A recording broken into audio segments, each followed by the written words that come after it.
6 to 7:30. So if you want to kind of join, just half an hour. No.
Get your job. I gotta get me a job first. He's my good friend.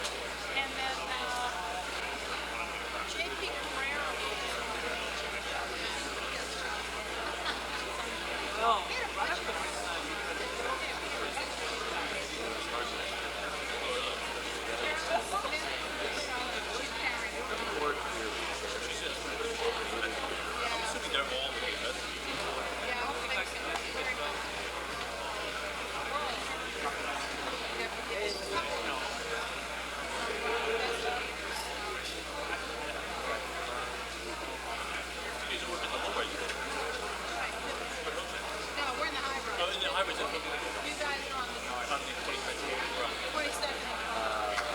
But also it's just the money thing.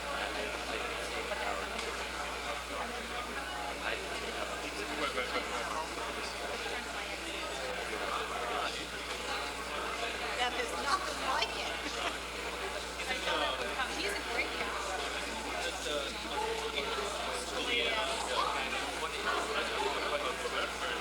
Guys, what do you think? That's it.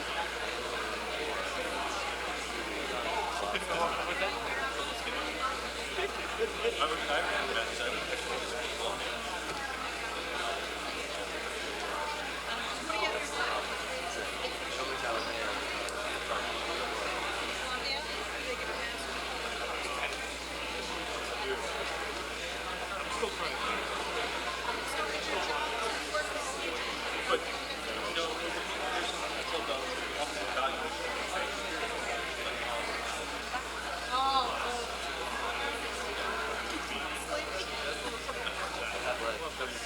I'm sure you'd think Arista was a little sleepy, huh? Yeah. Is that what you guys want? Yeah. You want the rest of it? Health and welfare stuff.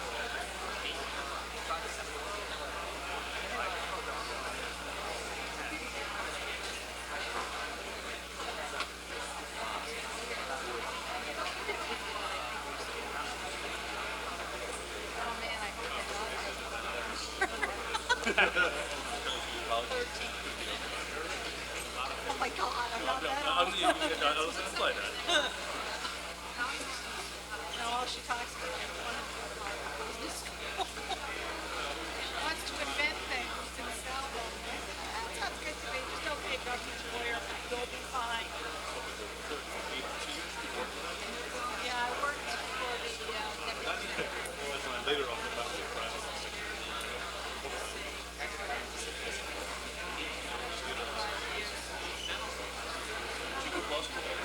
My ex-husband.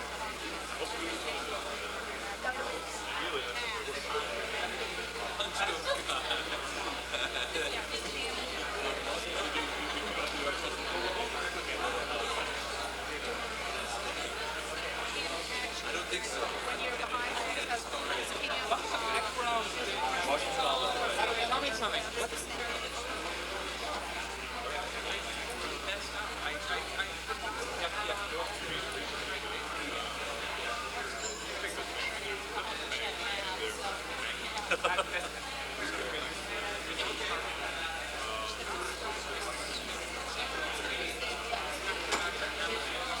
That's what I was thinking. That's what when I saw that, when I first saw this, I said, I'd like to hear what the If I snore, hit me. Yeah, we got I'm going to read you the programs that we conducted by issue investigation. So if we find something wrong, sometimes, we just go out and do the public. Send me to zero, send me to 5, send me to on. Really?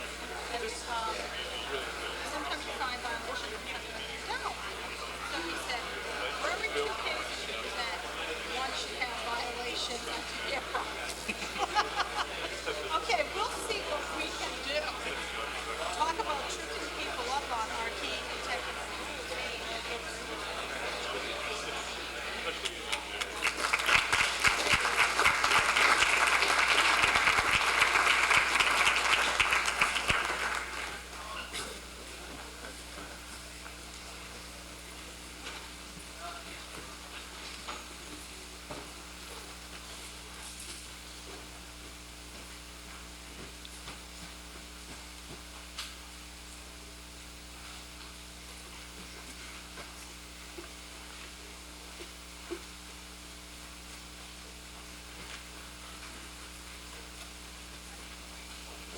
All right, we're wired and set to go.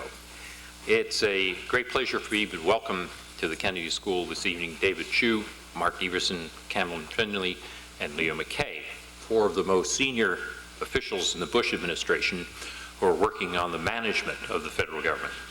And I'm delighted to point out that Secretary McKay is a Kennedy School MPP graduate. So for you MPPs, that's what you can become.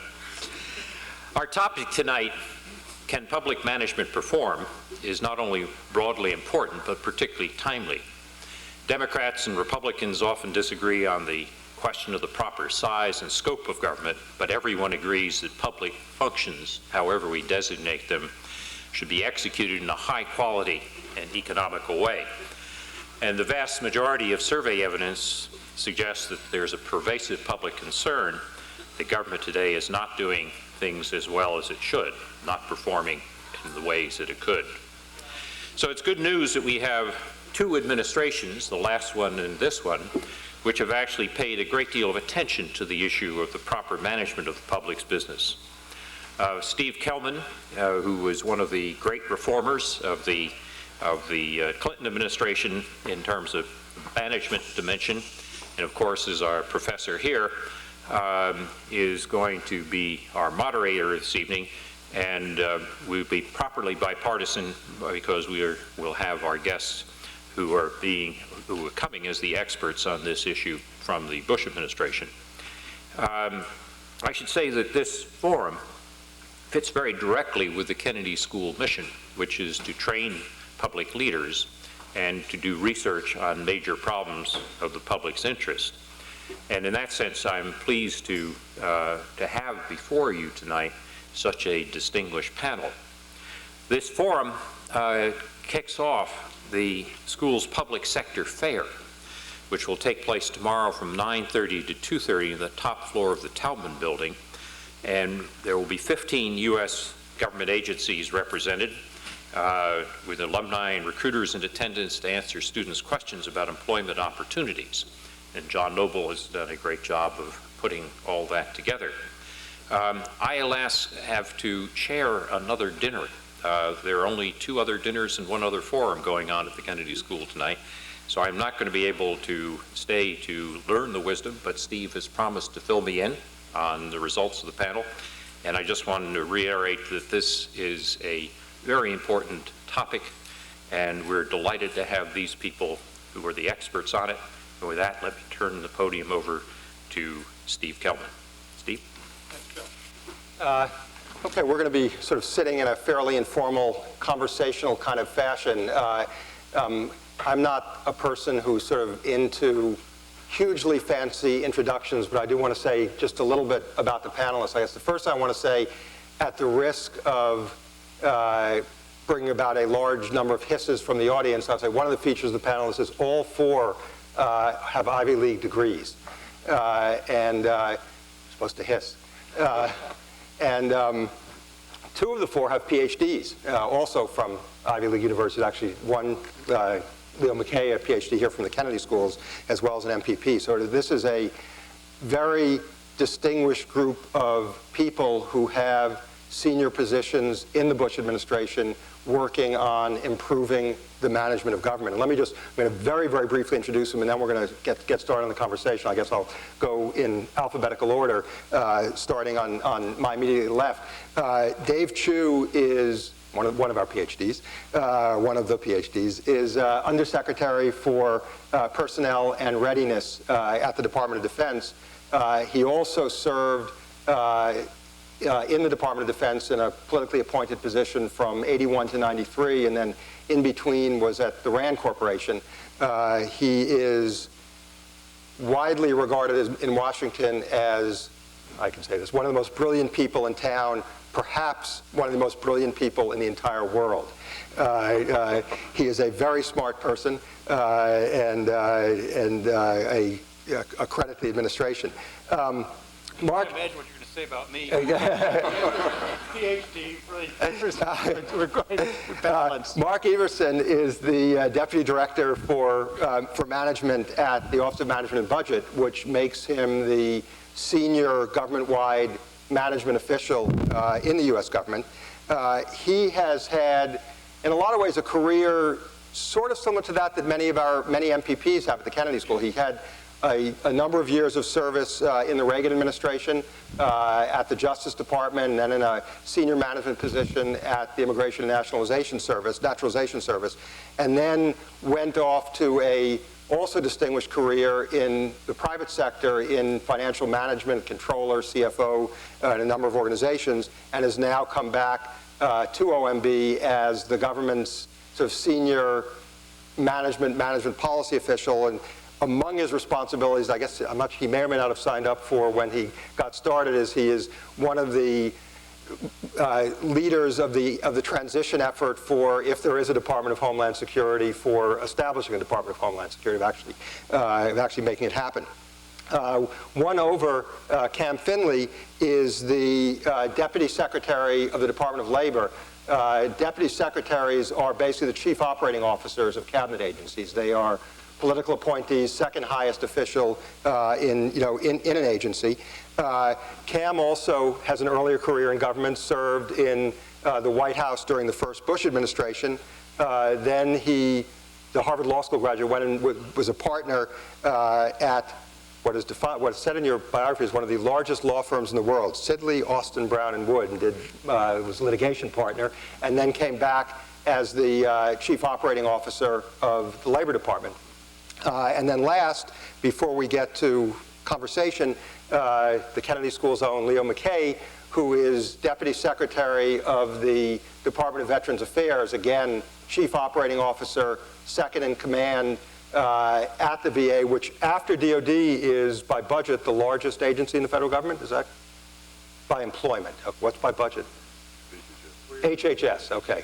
All right, okay. By employment, the second largest after DOD. Leo is a former Navy pilot, came to the Kennedy School while still on active duty in the Navy, MPP class of 1990, PhD class of 1993, served between 93 and 95 as a senior military assistant in the Defense Department to Ash Carter, is that to the Kennedy School's own Ash Carter, who at that time was an assistant secretary in DOD, then went off to work both for Lockheed Martin and then Bell Helicopter, and is now back in the government as deputy secretary. Again, a career similar to that many MPPs, they'll all end up as deputy secretaries, follow. So we got a very interesting group. And I wanted to start off, and I'm going to start off by asking Mark to come in, but then get other people to come in as well. Mark, talk a little bit. There's something called the President's Management Agenda, and that's capital P, capital M, capital A. There we got a visual. There's something called the President's Management Agenda. Tell us a little bit what's in it, what's the strategy underlying it, and talk a little bit about, from your perspective, how is it similar to the management reform efforts in the Clinton administration? How is it different? I think that when the administration came in, it recognized that in order to sustain programs and to successfully implement policies, you had to have the same support, the same management systems that you have out in the private sector. You're not a successful business unless you have good cost controls, good quality, and you're operating with an attention to your employee base. You're using your technology appropriately. And this president recognized that, and what he did was, in the early days, he pulled together a team within OMB that looked across the government, and it came to two conclusions: that there were some pervasive problems that existed in almost every agency of government, in every department, and then there were some problems that were particularly severe in particular agencies, HUD being an example. And what the president decided, and what he launched in this document in August of '01, was to attack 5 government-wide problems: the strategic management of human capital, dealing again with your workforce; competitive sourcing, which recognizes the fact that almost half the jobs in the civilian agencies could be considered commercial, in that they could be done by a private sector entity. They're not inherently governmental, yet they're very rarely subject to competition, which we believe prompts efficiency, new processes. Improvement of financial management was the third area. That's an area that I had direct charge of when I started with the administration. The government closes its books 6 months after the fact. The information is not useful, and it's not, particularly in the case of the Defense Department, correct, because the systems don't develop. Give Dave another few months. And the fourth area is technology-driven, electronic government, where I think actually the government's done relatively better because it's something new. It's easier to get to than reforming the personnel systems. And the fifth area is what we call budget and performance integration. It's trying to correlate results of programs with the resource allocation process. So those are the 5 areas we attacked. How is it different or similar? I think what Vice President Gore did or tried to do is very laudable, and provided, just as you said, Steve, a focus on management that hadn't been necessarily there before. What I would say distinguishes our efforts from what happened in the last administration is we are very much staying on point with 5 initiatives.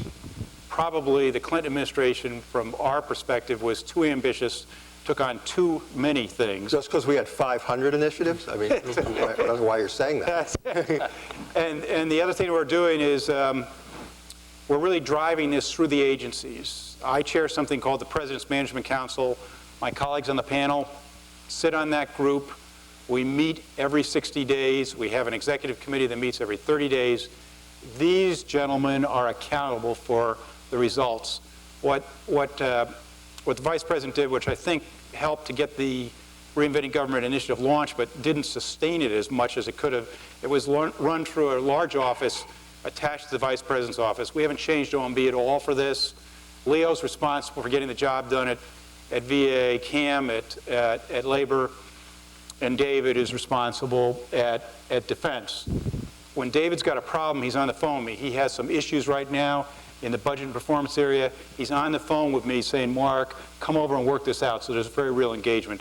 That's the difference, I would say. Talk a bit, Mark, about the report cards of the management. Look, Cam is smiling. There may be scowls coming soon, but talk to folks a bit about the report cards. This president believes in accountability. And what we did when we started this, the first thing we did was we said, well, how are we going to make sure we keep people on point? And we developed a management scorecard. It's a simple thing.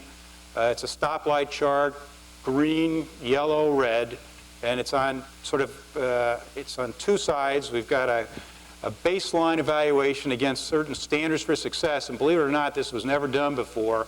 We've said what constitutes long-term success in financial management, and we developed a set of standards that were approved by my boss, Mitch Daniels, by the Comptroller General of the United States, Dave Walker, and by Paul O'Neill. And then we said, how do the agencies grade out against those standards? and the government didn't do real well. It was 85% of the scores at the end of the fiscal year 01 were red. And now we've got plans that each of the agencies have developed, and we're holding them accountable. We've got a progress side so that you can get a good score on the progress side, fixing financial management at DOD, where you have 1,000 non-related systems. They're independent of each other. That's going to take us several years. So we track the progress, and all I can tell you is the president monitors these scorecards. He had meetings that these gentlemen could tell you about at the beginning of the year with the cabinet secretaries, and the first thing he got to, he pulled out the scorecard. He said, well, geez, Elaine, I see you've got a relatively better scores because labor was actually yellow in a couple of the baseline evaluations, but what are you going to do about it? Getting the rest up to better scores. He's using it in Washington. Only if the top officials drive it down does it work, but we're doing it. I want to get the folks in the agencies in a second on how, I'm going to ask each of you how the President's management agenda influences your jobs. But let me make an observation and get your reaction, Mark, and others as well, on this issue of continuity and change in terms of management. I think that, observation, get your reaction. Everybody expects, including the career folks in government, that when a new administration comes in, there are going to be policy shifts. You know, the parties differ on a lot of policy issues and so forth. And I think that's expected.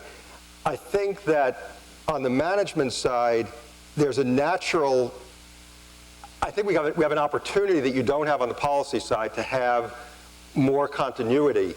And I guess the folks, the career folks in government who, and not all of them want to resist these changes, these improvements, but some do, the more they think that every time there's a new administration, there's going to be some radical change in what they're doing in terms of improving the management of the federal government, the more they feel they can resist whatever politicals are there now. You know, we'd be here when you be gone, as the career folks sometimes say. So I think one of the, in addition to that, of course, it's a common observation that to change the culture of an organization takes years and years and years. So my view would be that I think that we have an opportunity on the management side of government that the issues are less partisan to sort of try to emphasize the continuity, which also increases the chance of getting anything done, both because it takes a long time to change culture and because the more the career folks think there's going to be radical change, they think there's just a flavor of the month, I can resist it, and so forth. I think we all agree with that. I know Mitch does, and there is a convergence here. There's a broad recognition that this is very badly broken and needs to be fixed. And I think what we're trying to do is make sure we have the energies of our very senior people. And I can only tell you that we do. We have a President's Management Council meeting tomorrow. And as we always do, we get 90% of the members to come to that and to share their experiences. And people are staying on point on this. And GAO and others are working, I would tell you, cooperatively with us, but I'd be interested in the comments that, you know, Cam and Leo and David have on it. But I think there's an emerging view that we have to do this to squeeze out the resources, to get the people to help us, because it's badly broken right now. I don't think the Career Service is as resistant to change as your hypothesis would argue. Indeed, a bit the opposite. And I think this is part of the continuity. When you have something like the President endorsing these objectives, they respond, almost regardless of the President's party. There's a great deal of faith in the institution and expectation that it ought to lead. And the President does lead in the area, does say he cares about this. In fact, they see this as a chance to merchandise their best ideas. Right. Some of which may have been tried in the last administration, didn't get through, for whatever reason, not even been endorsed by the last administration. So there is, to me, a surprising amount of continuity that the Career Service provides in the suggestions it offers up as to, okay, you want to change the financial system to make it more cohesive. What might we actually do to bring that off? It varies, though. I think on things like financial management and e-government, the career folks in our department are very excited about it. Because if you're a senior career person, a deputy assistant secretary, or you run an office, you've been just as frustrated as any political has been at how difficult it is to institutionalize change and run a good program. I think on competitive sourcing, which is one of the 5 elements of the President's Management Agenda, when I go out to the field and I do these town hall meetings with our employees, it's a constant issue that they are very suspicious of that effort. They think it's an attempt, particularly since we're a Republican administration, to kind of gut the civil service, and it really takes a lot of reassurance to say that this is not some huge outsourcing effort. This is really a matter of taking a hard look at every job, and do we really need in the Department of Labor to have a 20-person photography unit or something? I'm making that up. I don't know if we have that big a unit, but it's the sort of thing that It's at least... only 14, but... That's right. But it's a sort of question that at least ought to be asked. Is this an outfit that we could put out for competitive sourcing, do it much more cheaply with the photography studio across the street? Let me ask each of you on the front lines, you got the President's Management Agenda, you got the scorecards, how does this have an impact on your day-to-day jobs in your senior positions in your organizations? My morning start, Leo. Yeah, one of the things that it does is it gives you a very clear focus. And one of the things that I instituted at VA, and I think several of the other of my counterparts have instituted, is a monthly performance review. And it is essentially analogous to a monthly close that you would have in a business. I have the heads of the organizations, the administrations that are within VA, and then the staff offices. And they essentially account for the human resources and the financial resources and other resources that they have had to do their jobs. And we look at accounting information, program performance data, all manner of performance metrics and others, but keying the thing and the sinews of the monthly performance report is the President's Management Agenda. We look at each of the 5 categories. And then we also have separate categories. One of them is VA DoD sharing. And we actually kick off the meeting with a review of our progress on those 6 areas for us of the President's Management Review.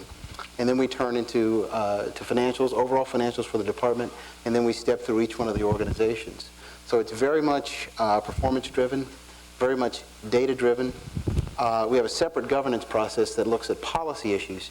But as far as the day-to-day functioning and management of the department, it rolls up and there's an accountability check once a month that's balanced against this President's Management Agenda. So we have tried at VA to flow it down, if you will, as you would do in any organization, to flow down the things that are at the top of the President's agenda and make them at the top of our agenda, and then do, the glue that holds any organizational performance together is just relentless follow-up.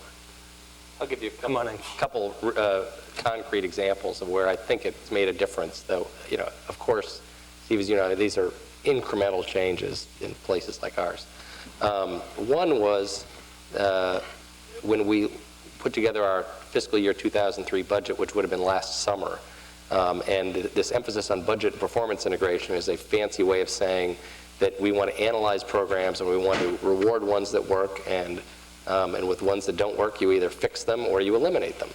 And we run about $12 billion worth of job training programs, and there's some formula programs, some specialized programs, and so we set them all up against each other as an effort that we're still continuing with OMB, and we said which ones are really working and which ones have not been performing, and we got data from the states, and we got our own data, and we found, to our surprise, that one that really shone was the Job Corps program, which are these residential places for at-risk youth, and that could show real results.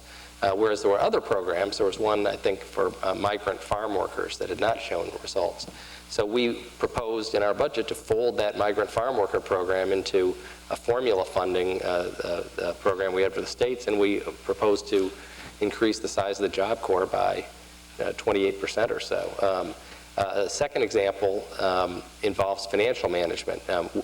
We get these grades from OMB, and there's a lot of controversy, I've got to tell you, about these grades, because everybody hates OMB. And yes, we do. And We're like our OMB person, but we and there's even with a 3-level system, there's a false sense of precision when it's red, yellow, and green. The yellow could be because there's somebody down in the bowels of OMB that never liked this program, so they give you a yellow. instead of a green. But anyway, we got, I think... Very objective. Yeah, that's right. There's a Univac computer at OMB that churns out these scores. I've lost my train of thought. Financial management. We did not get a good score in financial management. And I brought our people in. I said, why did this happen? And they said, well, because of erroneous payments in the unemployment insurance system. And we were giving out about $2 billion a year in money to people that shouldn't be getting it, whether through fraud or people that aren't unemployed or whatever, or through bad computer systems. So we put together a plan to cut the erroneous payments in the unemployment system. And our people had never seen anything like this. It's sort of a religion within our department that you don't worry about erroneous payments. You should just make sure that the thing was humming along. So we put in place a program, and then we got a better score from OMB. And OMB will come back to us this year, and they'll say, in order to get green, you've got to do this. And it's a good thing for us to work with our people on. Well, one of the things that's sort of a psychological effect, and I think Sean O'Keefe, who now is at NASA, had a big part in this. And when I saw the stoplight thing, I said, oh, he's outsmarted us. Is one of the things about having, Ivy League educations or whatever is that you're an inveterate grade grubber. It's in your DNA. And one of the things you hate is to see your department or your name or your area of responsibility and a failing grade next to it. And one of the keys to removing said failing grade from your name is to cooperate with OMB. And it is a way that gives us every incentive to sit down with OMB, and we make fun good-naturedly about OMB, but they're real professionals there. I mean, our PAD and some of the people that have worked in our area have worked on our budget for years. They know our department as well as we do. And they have some very, very decided opinions about what it is we do right and what it is we do less than right. And they're very tough on us. And it's a good psychological sort of setup, so that in order to increase the score, we're all competitive people, we all want to shine. They send this up with the budget to Congress, so you really don't want to have testament to poor management as you're lobbying for your programs and for money. So it is in the intra-government competition. It has been a real way for OMB to elicit cooperation and response. And I think in that sense it was ingenious, because it certainly spurs our people, not only at the top but down in the government, as David said, and I think said rightly. Our career professionals are fiercely proud. They have invested their professional life in VA, in the Defense Department, in the Labor Department. They care passionately about the issues, and they care about the constituencies. We have a very high percentage of veterans that work, oddly enough, at the Department of Veterans Affairs. And so they care about disability payments to service disabled veterans. They care about loan guarantees so that veterans get housing. They care passionately about veterans' health care, so that people that have been exposed to things in the course of their service to this country get the kind of medical care that they deserve. So they're not neutral about this. And they defy the stereotypes of complacent, complicit government professionals. I think they're as good as the people that I work. At their best, they're at least as good as the people I work with in the private sector. Just to respond to the one point Leo made, we definitely intentionally crafted this to get rid of the dynamic which was the old OMB management relationship, which was totally bilateral with the agencies and very much second sister to the budget process, whereby we would send a 60-page memorandum over the transom to the Labor Department, and then 7 months later, a 40-page response would be lobbed back, and that constituted progress. So the idea that we would take the bilateral out of this and make it, just as Leo said, somewhat competitive is very much a part of the dynamic, because if I stand up and I present the scores to the sub-cabinet, to the deputies at the PMC, or Mitch does it at the cabinet level, it has an impact. We had, at the end of the June quarter, where we released these scores, there were 3 red progress scores for the Department of Agriculture. That prompted very, very high-level meetings between the department and ourselves, and it will has prompted real action. That's because ag looked bad next to the rest of the government. Dave, how does the management agenda affect your daily job? Well, the key in making this system work, in my judgment, as the examples given already, I think, illustrate, is you have to translate these broad principles into something that changes a particular program or that program's performance. It's not enough to say we want to do better or we want the financial system to be more accurate. You have to say, as Cam did, the problem is the unemployment checks are wrong, and you have to have a program to fix that. I'll give you an example of defense. It comes out of the e-government initiative, where, in fact, we almost made the prior administration's mistake and tried to pursue too many things, and we narrowed it down. In the end, I was surprised how focused it became. Just 3 programs, one of which is called SafeCom, which is an effort to be sure that all the first responders, the fire departments, police departments, the medical types in the United States, can all talk to each other, which, as you know from the reports about New York City on September 11th, they could not do. Now, in defense, I discovered this was a program we were planning to ignore until the president manager comes along, and I come back and say, okay, guys, where's our SafeCom persons, like Leo's stand-up meeting? What are we planning to do here? The President's Management Council has committed to making this program work. This is not a trivial undertaking. You've got all these different entities. They aren't federal for the most part. You've got to persuade them all to buy gear that will actually work with each other, not their favorite radio or not their favorite data transmission device, something that will allow them to talk to the other people around. And that is a huge undertaking. And so we are now engaged. I had the senior waveform management phone say, okay, I was planning on doing this. I understand. I got it. We have to play. We have to make a contribution here. We have to help make something happen. Leo, I was intrigued by something you said before. You talked about the monthly meetings, monthly performance meetings you had going over performance data and so forth. As I think you know, we, in our public management course here at the Kennedy School, try now to give our students, our MPP students, a message that, sort of a normative message that we are hoping that as they move into senior executive positions in government, using performance measures to manage their organizations or government organizations will be as important a part of their lives as senior executives in the public sector as it would be in the life of a senior executive in the private sector. Is that we want to manage towards performance measures, manage for results. Is that a realistic hope, or are we? Well, I think you mentioned the results, and of course the Results Act is part of the fundament of that culture inside government. For me, having sat through your class at the Kennedy School and having private sector experience, I'm like a surgeon without a scalpel. I cannot do what it is a senior executive does unless I have metrics, unless I have data. I'm a musician without an instrument. And so the price for me of data and performance metrics, or of divining the correct performance metric and then deriving reliable data is of infinite value. We can't start to look at a system. We can't start to examine our performance. We can't start to make judgments about results until we have data. And one of the things that is a little different, of course, in public sector rather than private sector. So we don't have a share price. We don't have quarterly earnings. We're after that. These days you should probably be grateful for that. Yes. We're after that ephemeral thing called public value. And one of the things, or in the Texas vernacular, results.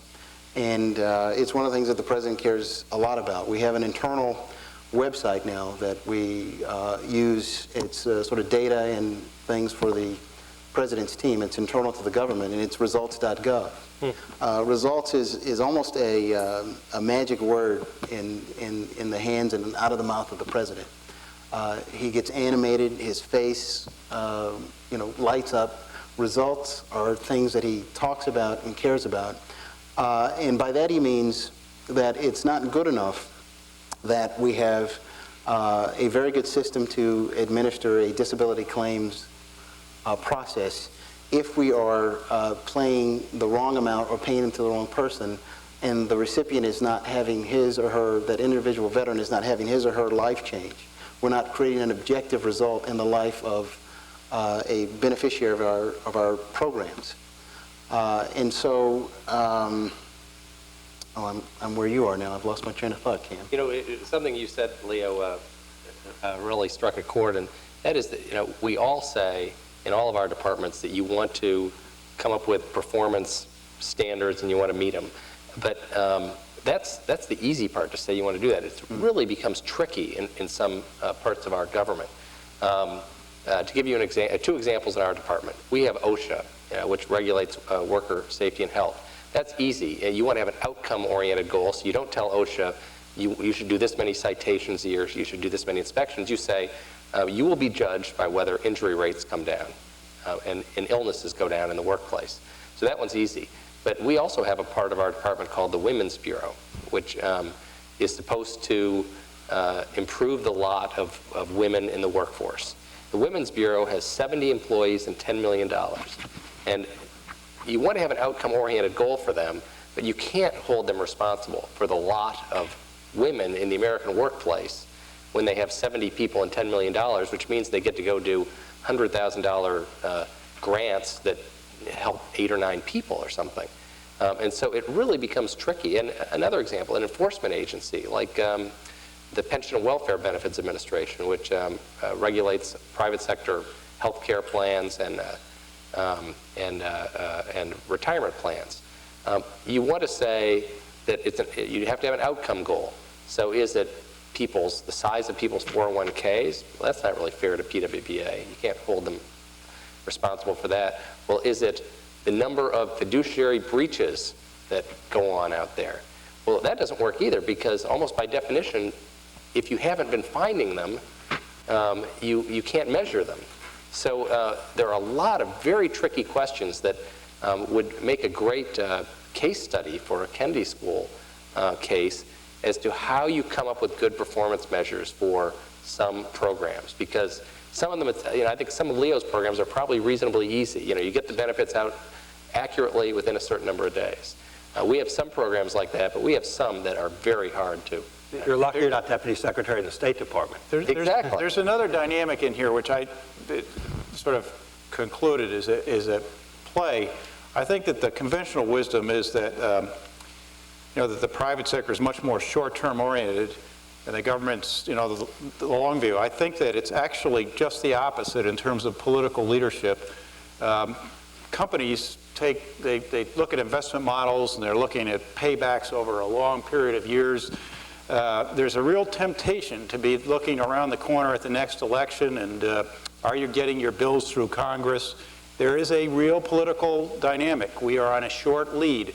We have a 2-year process, then a 4-year process, maybe an 8-year process. So the pressure is very real, particularly on my colleagues on the panel, to achieve programmatic results. And this administration was very clear that in the jobs that these gentlemen encumber, that we had to get people who would be attentive also to running these departments, because if you pick the wrong people, then all they're trying to do is get the next statute passed or get that problem attended to, and they ignore the day-to-day of these metrics that Leo's talking about. And I think that has been the tendency in some administrations to ignore those metrics, which will move only slowly over time, really. If you're trying to attack obesity, you're not going to make a meaningful change in obesity within a 1-year period in this country. Yet that's the kind of thing that Cam and Leo are talking about.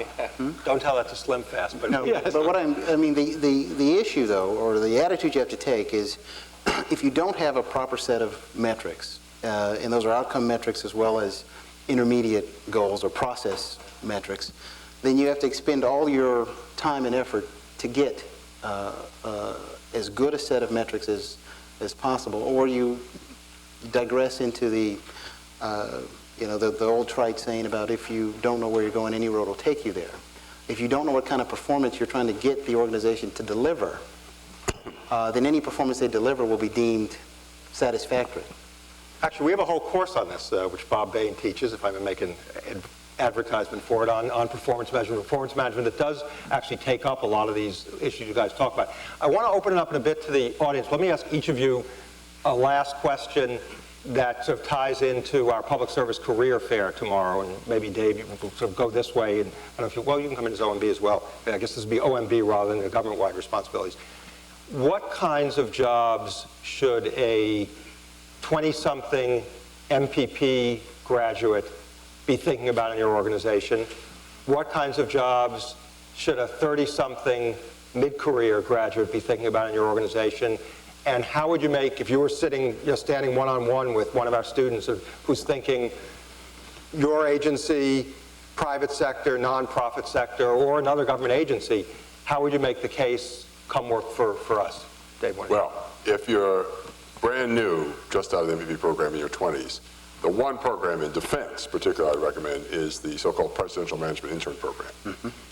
In fact, Sean O'Keefe, whose name is mentioned, was one of its alumni, not from the Kennedy School, I grant. It's the source of a disproportionate share, and OPM in fact has looked at this issue, of our most senior executives in the Defense Department. Grant, it's a rotating internship kind of thing. You get try out different offices, you get sort of shop around which one you like, and they get to see what you can do. It's great exposure. If you're in mid-career, frankly, it's tougher, given current federal hiring rules. It's one of the things we're trying to change using all authorities we have in our individual departments, in which the President's trying to address the Homeland Security Department issue. But the route I take is to try to identify the senior staffs on which you really like to serve, and to find someone that you can engage with who will help open the door, because it's not impossible. Why work for defense? I think a simple reason is you can change the outcomes for this country. You really can see the effects of what you do, whether that's short-term in making it possible for our forces to perform effectively, or whether it's long-term, over many years, changing the kind of forces that we have, the kind of equipment we have in the field. I'll give you an example. Perhaps the greatest transformation in the Defense Department in the last 30 years is the all-volunteer force. When it started, it almost failed. It took a lot of attention to metrics, to measures of performance, a lot of management to make it a success, and thereby to create the kind of uniformed force we have today. And it was largely done by civilian employees of the Department of Defense. I'll just say two things that sort of changing the question just a little bit, but make it even broader. I think that in the long run, you'll be most successful and happiest if you do what you want to do. I wouldn't try to manage your career at either stage. I have been very blessed to work for any number of people in any number of stimulating situations. I've loved my government work, and I've enjoyed my private sector work. But each time when I had an opportunity to broaden my experience and do something that looked like it would be enjoyable and fun to do, I never hesitated to take that assignment, be it going to Turkey to run a subsidiary or going into Indiana, Grant County, Indiana, which was also like a third world in some ways. I'm actually from Indiana, so I appreciate you saying that. But take the chances. Don't try to overmanage the career, and do what you want to do where you want to do it, and I think the rest will take care of itself. As to OMB, OMB is a great central vantage point to see how the whole government works, as these gentlemen have indicated, so that's a great starting point at either level.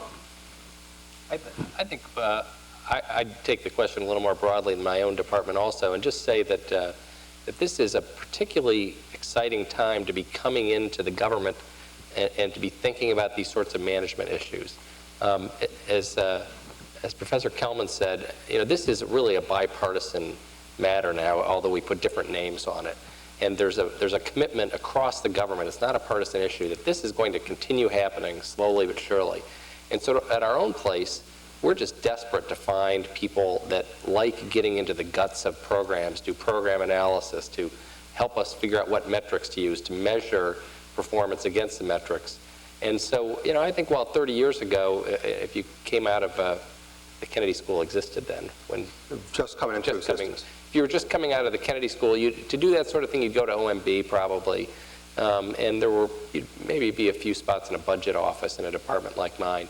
Now, every agency in our department cares so much about these grades.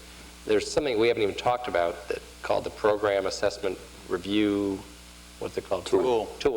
Leo can tell you all about it. He loves it. That talk about false sense of precision. I mean, our program's, a 79 or something. It's like an LSAT score or something.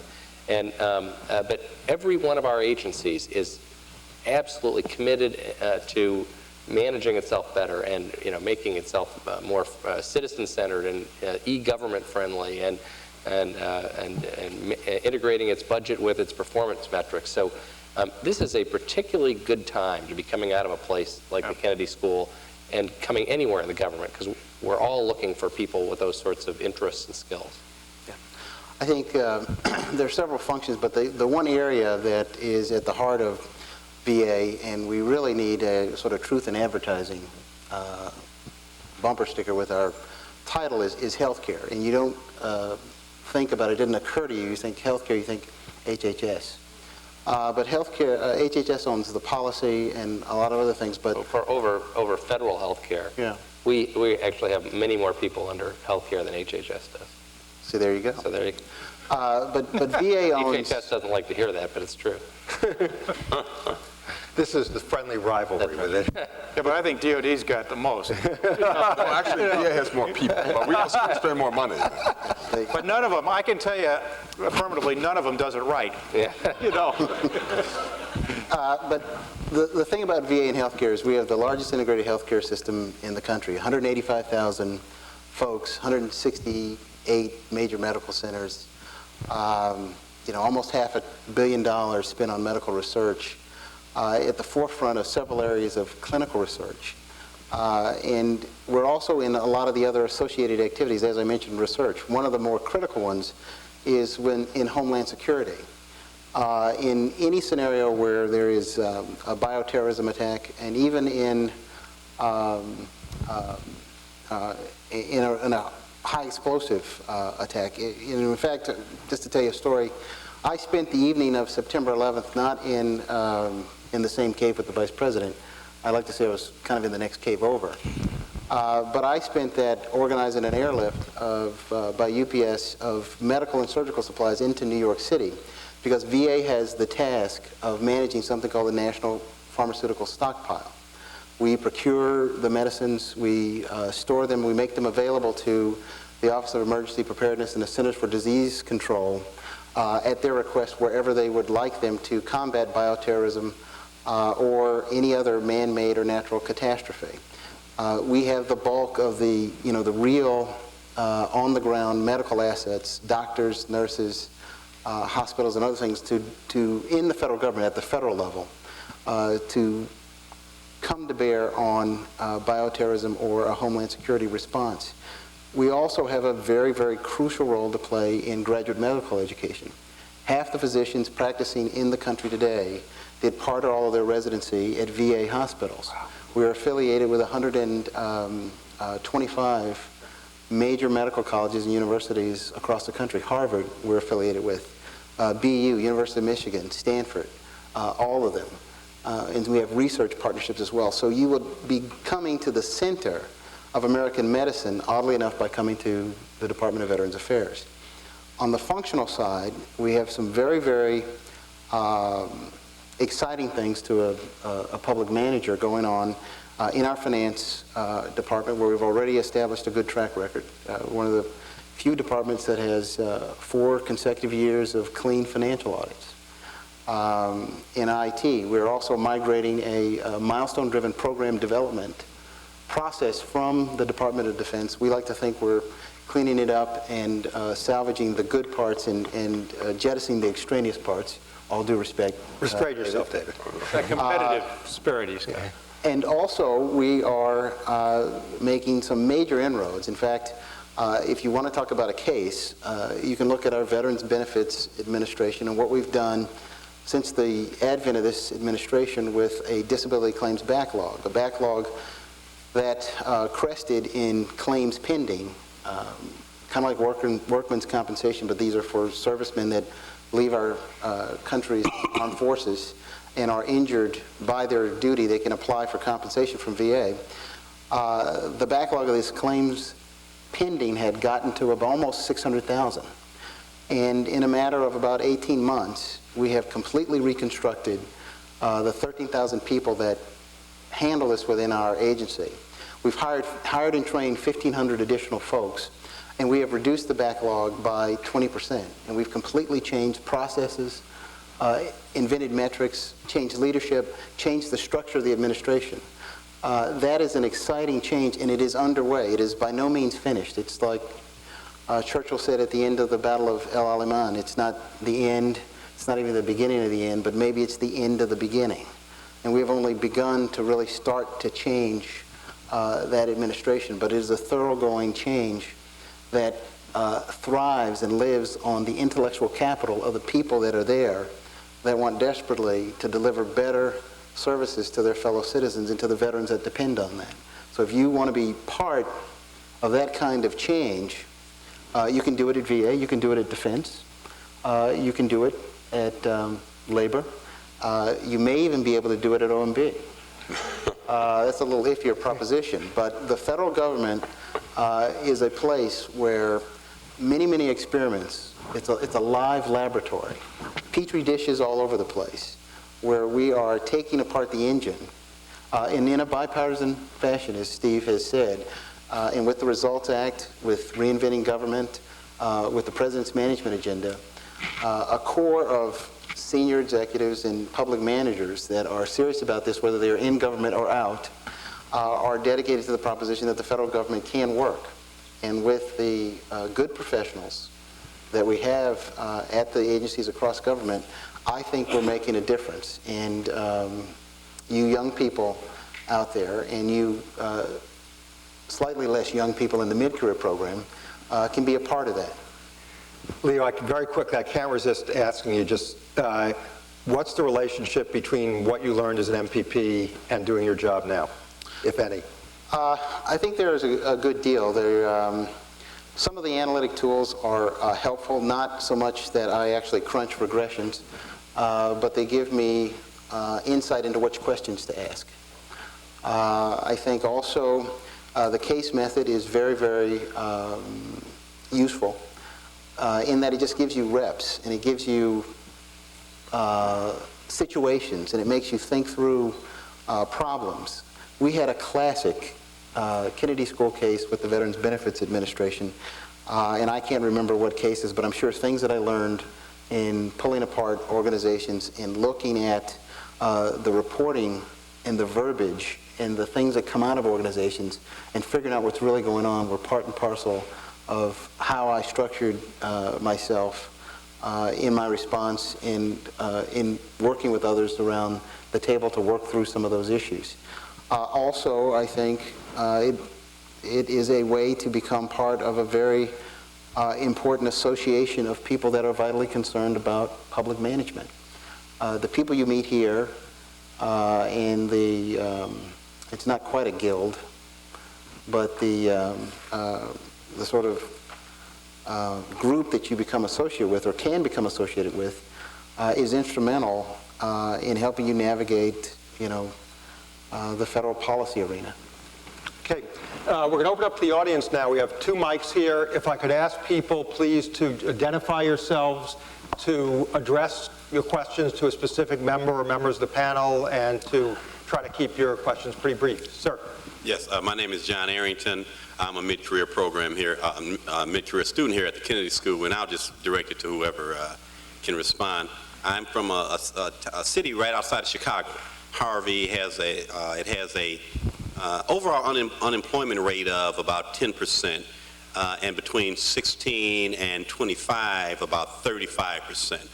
One of the lights or rays of hope would be the President's Job Corps that has made a significant dent in the problem of our youth out there in Harvey. My question is, what measures would you say are you using to derive a success? What measures of performance Cam? And what directions do you see that agency headed, and agencies like that? We have actually an office right there in Harvard. Yeah, I guess I should take that one. That's our program, and I'm actually although I grew up in Indiana, I'm a Chicagoan. I was there right before I took this job, so I know I've been out to Harvey. Great. And other places on the west side, like Maywood, that have similar problems. Job Corps is an easy one for us. All of our job training programs, it used to be you'd have an input goal, what is known in the jargon as an input goal. How many students did you train? You know, how many people were in your class for office skills, that sort of thing. And that didn't really get at the aim of the program, because you should always ask the question, what is this program supposed to do? Well, the Job Corps is supposed to get people good jobs, train them to get good jobs, and keep them in good jobs. So we measure with the Job Corps whether you have a job, you get a job when you come out, whether you've retained it 6 months out, 12 months out, and what the income level is. And as I said earlier, the Job Corps is one where we were able to point at pretty good results, whereas some of our other job training programs, for whatever reason, using similar performance standards, were not achieving results. And so we put more money into the Job Corps for that reason. Do you see any expansions taking place in that particular agency, or any other? Yeah, I mean, as I mentioned, the President's budget in '03, that fiscal year '03 started today, but we're under a continuing resolution, so it hasn't really kicked in yet. We sought a substantial increase, and I think it would allow us to put in place, I want to say, 4 more Job Corps centers around the country. There's a couple hundred of them or so. And also to increase the pay for teachers, to help better the infrastructure, that sort of thing. I mean, I think that's a program that this president and this administration have shown a commitment to. But you let the chips fall where they may when you do this budget performance integration stuff. There's other programs that didn't show the same kind of results that we are proposing to eliminate or cut for that reason, or to restructure. So. Thanks. Good evening, gentlemen. My name is Tony Serralo. I'm a mid-career candidate here at the Kennedy School and a Coast Guard officer. How has the war on terror affected the requirements mandated by the President's management agenda and legislation like the Government Performance Results Act of '93? And what challenges will it pose to a new Department of Homeland Security as it seeks to define goals for what is certainly an overwhelming mission set? Well, let me say about the war on terror. That's the immediate military problem we face. It is indicative, I think, of the variety of very different problems we're going to face in the future, in stark contrast to the Cold War. And it is therefore the focus of the Department of Defense to try to think through what changes we have to make in the way we do business, the kind of forces we have, et cetera. All that requires that we manage the resources we get from the taxpayer as well. And that ultimately, I think, is what the President's management agenda is about. And so the way I see it is the President's management agenda is a set of ongoing things we need to do well. Whether we have the war on terror, or we have some different problem that we have to solve militarily. The two have to work together, or we have to work together to address both these sets of issues successfully if we're going to meet the nation's needs. I think as well, though, that the budget and performance integration, the President set some very clear priorities in national security spending and homeland security spending. And we are, in the last budget cycle, discretionary spending was held to about 2% was the goal, to hold spending. And that's for macroeconomic reasons that I think, and reasons of fiscal discipline that are wise and prudent, and I think the President's done, and his economic team have done a good job explaining the reason for that. But that means that within that kind of guidance, there's a real competition on for funds. There are a lot of things that we would like to spend money on, but I think it's important that people should know and understand that this administration is making an effort to link performance in programs to budgetary levels for programs, and the support that we give. The best examples, I think, tonight were given by Cam, where he has a good number of discrete programs, and that kind of methodology can apply pretty stringently. But we all have to engage in that kind of... To come back to your specific question on the war on terror, thinking about your own agency, the Coast Guard, I had the privilege of listening to Admiral Allen talk about how the Coast Guard has changed its focus in terms of how it carries out this agenda as a result of September 11th. As you know well, a lot of the focus of the Coast Guard before that was on things like boating safety, for example. Now a lot of focus is on port security, and that means resources have to be moved. That is not popular with Congress, and that's one of the issues in the Homeland Security Department is, well, should we pull the Coast Guard apart? Should we guarantee some level of boating safety effort? Those are the management issues we're going to have to confront going forward if we're going to succeed as a nation. Let me make two comments. First, Secretary Rumsfeld gave what was his overarching view of the management challenges facing the Department of Defense on September 10th of 2001. And it was sort of greeted with some skepticism, perhaps some enthusiasm, but the next day when the world changed, a lot of people sort of said, well, we can now forget about that. What has happened is just the opposite. And I think that the Defense Department has very well stepped up to sort of saying, if we're going to sustain protection of our people in the military context, we have to be able to manage our resources correctly, know how to account for our people and our operational assets, save money, and then measure program effectiveness and make sure that we're targeting our activities in the right areas. So I'm totally convinced that this one big element of this equation gets it and is going to make some real progress. As to Homeland specifically, we crafted a proposal that the President announced on June 6th, and then transmitted in legislation, which had a very broad management agenda context within it to try and have proper flexibilities as to, in the personnel area, you've read about it, it's been an area of real contention with the Democrats on Capitol Hill who have, on the Senate side, pretty much lockstep followed the public employee unions in not wanting to change the civil service rules, despite the fact that everybody who works in this area, to a person, says that there needs to be real reform in this area. But it gets down to change other things first. We're trying to change that.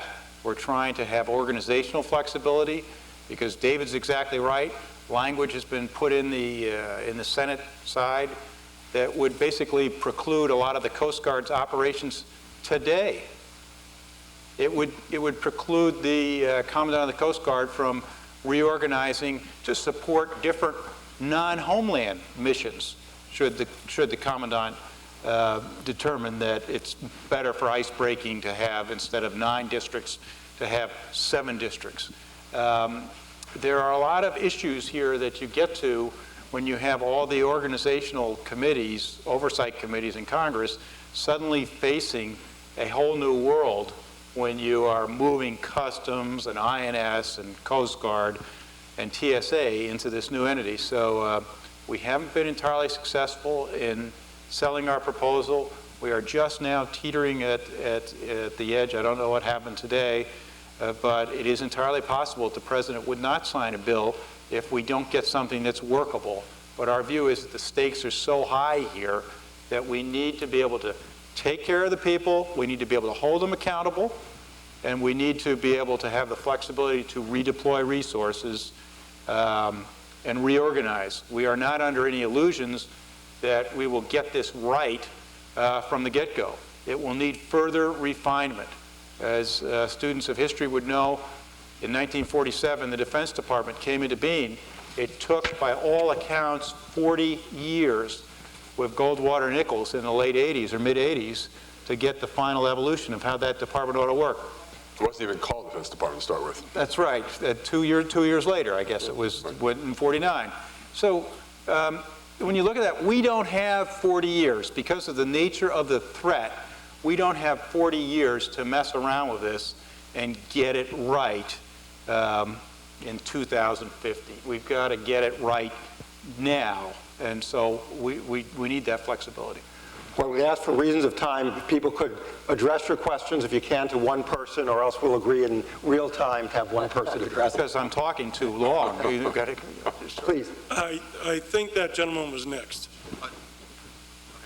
My name's Grant DeFerre. I'm a first-year MPP student here. Actually, my question doesn't fit well to address to one person, because one of the budget priorities for the president was potential privatization within agencies to increase efficiency.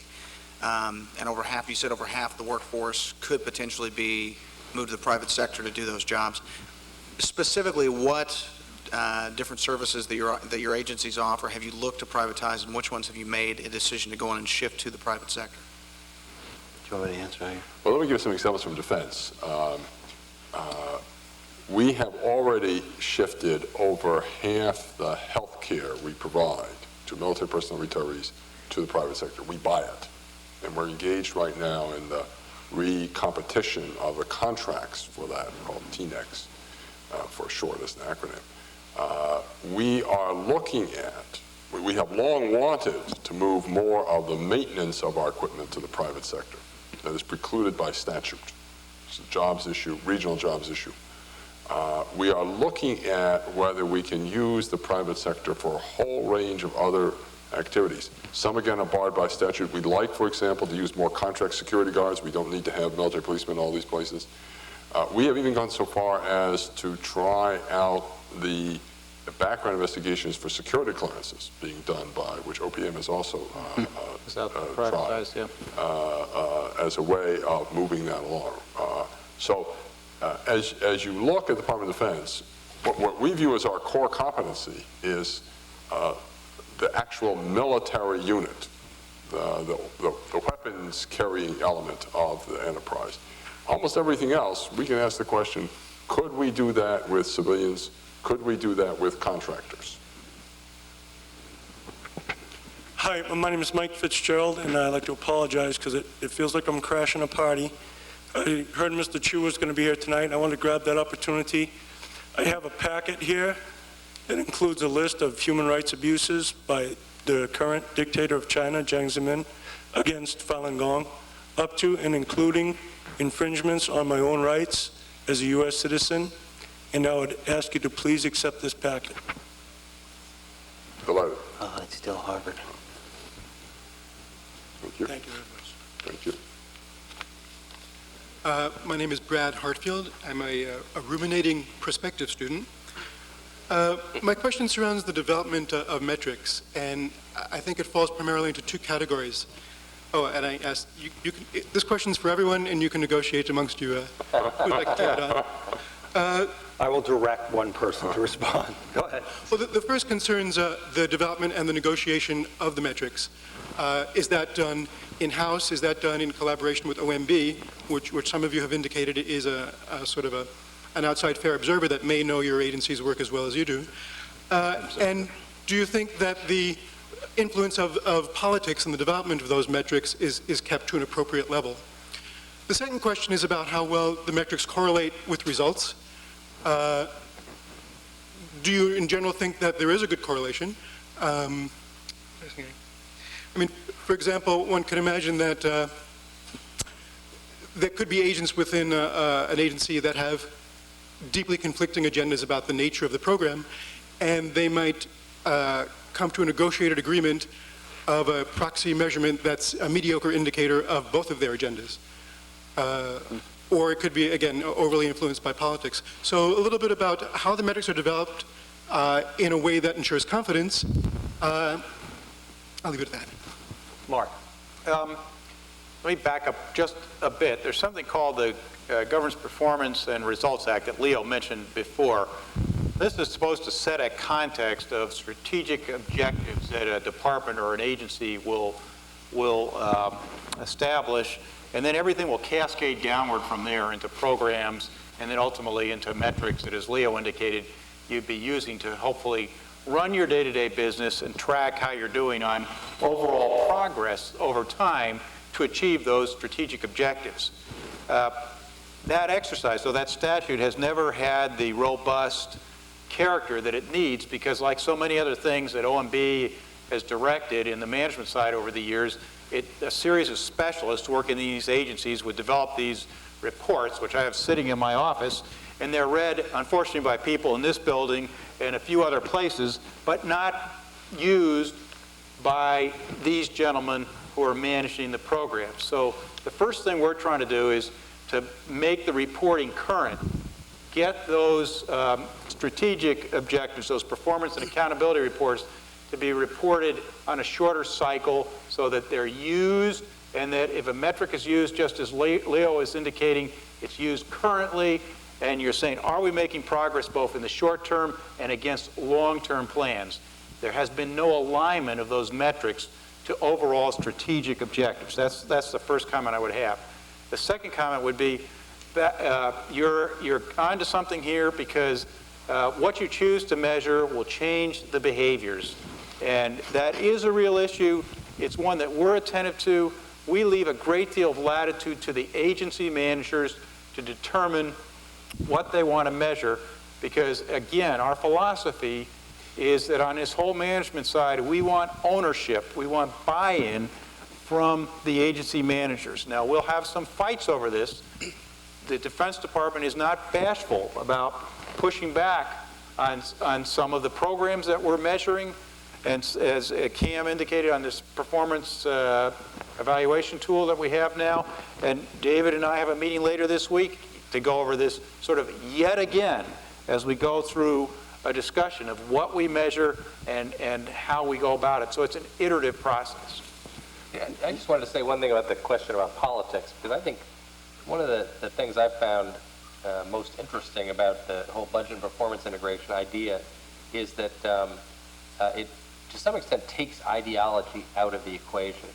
And we've struggled with it in our own department and when we've all been together on the President's Management Council, that there still has to be, in a political world, the first question, the threshold question has to be, is this the sort of program that we as Democrats or we as Republicans think is a good idea from a policy standpoint?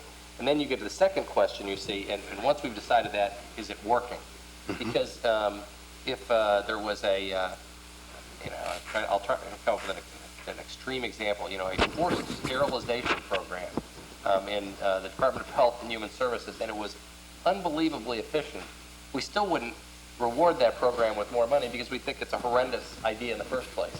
And all of us at an OMB has to make that sort of a judgment early on, that is this the sort of thing that's consistent with our overall philosophy before you get to the more mechanical question of measuring it. Last two questions, please. Hi there, Andy Feldman. I'm a second-year MPP. The challenge of measuring and choosing the right outputs and outcomes is tough, as you've said, and that has a lot of saliency for those of us studying it. But then the next challenge is, how do you set the right target or stretch goal? In other words, how do you know when the light should go green? Right. And could you comment on that? How do you pick the measures so that it's a balance of both challenge and, I guess, realistic enough to make it the most motivational for employees? I'll tell you, it all depends on the leadership of the individuals. Paul O'Neill, he is out there at the Treasury Department, and he has said, I really don't care. I had a 3-day close at Alcoa, and I want a 3-day close at the Treasury Department. And he established that as policy for Treasury, and believe it or not, that's what he's getting after a year of forcing it through. So you can set ambitious goals here and make it happen. Other agencies will not do that because of the leadership equation. It all comes down to the people, and again, we rely on these individuals to set those goals, and then we work with them and try to say, because sometimes they'll come back and the erroneous payments, Cam mentioned erroneous payments, we got some plans, and people would say, well, I've got an 8% target, and we would look at the data and we would say, well, that's great, but you got 7.5% this year. Why are you saying 8%? And they said, well, we had a good year. We said, well, that's not what we're interested in. So you have to push sometimes. Our Bureau of Labor Statistics wants to get a perfect score if they get their statistics out on time, which we don't think is a challenging enough metric for them to be reaching, because that's their job. They should do that anyway, and it's nothing. They've been doing that for 50 years or 100 years. Maybe. Very last question. Hi, my name is Craig White, and I'm a joint MBA, MPA student here, a student in my second year. And this kind of relates to the last question and the answer to the question that you just gave. And a lot of our discussion about the improvement of metrics, the improvement of government services. But to me, one of the things that we always talk about at the business school is the fact that whatever programs you put in place, of course, people are important, and also it also comes down to incentives. And one of the things I'm curious, if you are going to be expecting a lot more performance and production out of the people, how are you then turning around and rewarding and putting incentives in place to not only keep the people who are in the government service now, but also attract new people? Because one of the things that you mentioned so far is the fact that if more and more jobs are being looking to be privatized, it seems like if there is this public-private income disparity, how do you intend to continue to attract people after the past year we've had such an increase in people who are interested in government services since September 11th, but how do you intend to, in the future, continue to have those incentives and attract more people into government? I'm going to ask David Chu to take that one. One of, I think, the hidden secrets of federal service is the degree to which there are incentive compensation programs. So we have defense, like the other agencies, we have a significant bonus program for the senior executives. They can get anywhere from a few thousand to over $10,000 as a bonus for good performance. We also have government-wide a set of so-called rank and stipend awards. You get the rank of meritorious executive or distinguished executive. The distinguished executive is worth something like $25,000. Yeah. And this president has made a point of presenting them personally, etc. We have the right. Agencies don't use these tools all the time, but we have the right to pay signing bonus, basically, of 25% of salary. And we have the right to pay retention bonuses of that amount. So we have a lot of tools within the federal government. We don't always use them because there has occurred over the years, I regret to say, sort of culture of everybody being the same. And I think one of the challenges we all face is how to change that culture and say, no, we're going to reward performance. It's one of the things in defense we'd like to move forward. We've experimented a lot with what's called paybanding, which means instead of having a grade and a step and so on, which is a standard government pay scale approach, you have a band within which you fall. And your manager can decide, based upon what outside competition really is, and on your performance, what your pay number is going to be within that band, very much like what you do in the private sector. Now, we can do that on an experimental basis with acquisition workforce. We're going to be doing that. We are seeking authority, and that's part of the Homeland Security Department debate. We're seeking authority to do that more broadly within the government. Yeah. Go ahead, Leo. No, I just wanted to, this is kind of a counter thought, but I think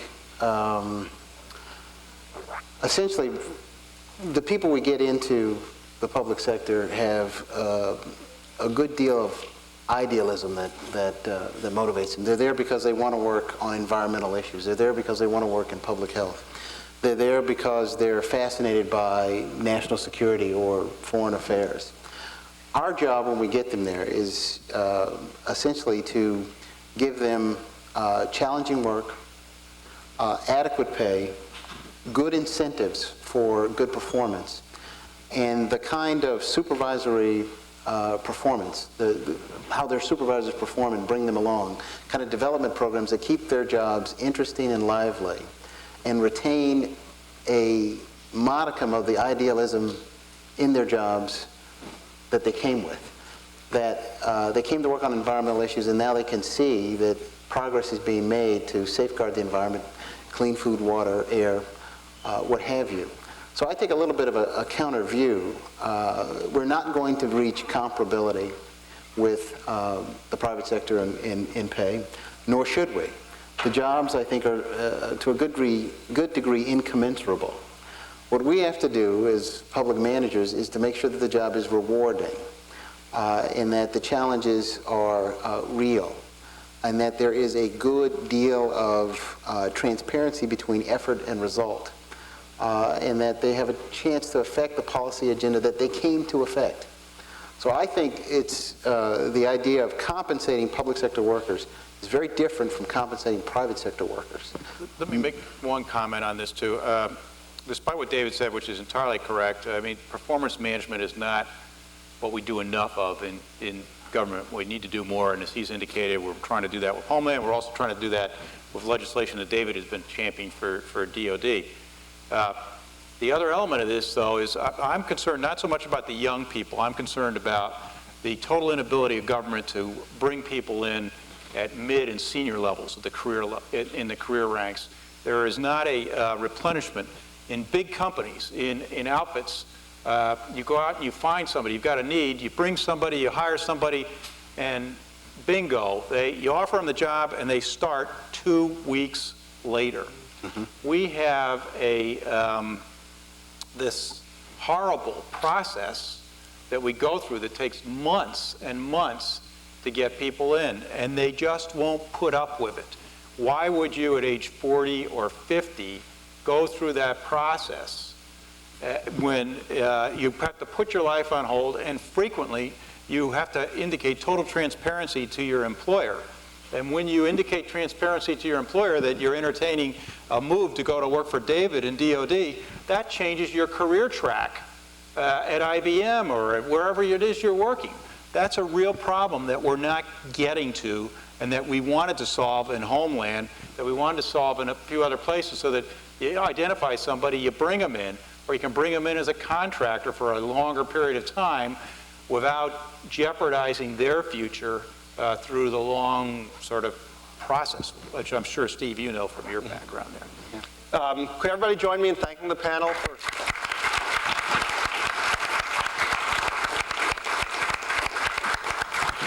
I want to say one thing in closing. I applied more than once to come to Harvard at different parts, although not at this school. And so it's a particular point of honor that I finally got here in whatever capacity, and I'm pleased. And I do feel that if I had one of those PhDs from this school or something, maybe I'd be the head of OMB or something, you know. But I did all right. That's put up just with Yale. That's right.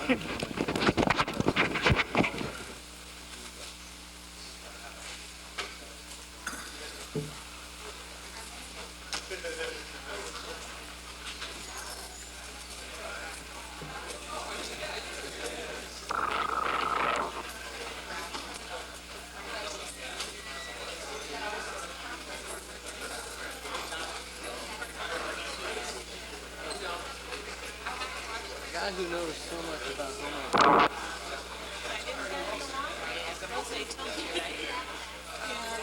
Yeah, so since I didn't get an email, I'm assuming the answer was probably. These guys delivering long time ago. Yeah, listening to that, absolutely. Although I am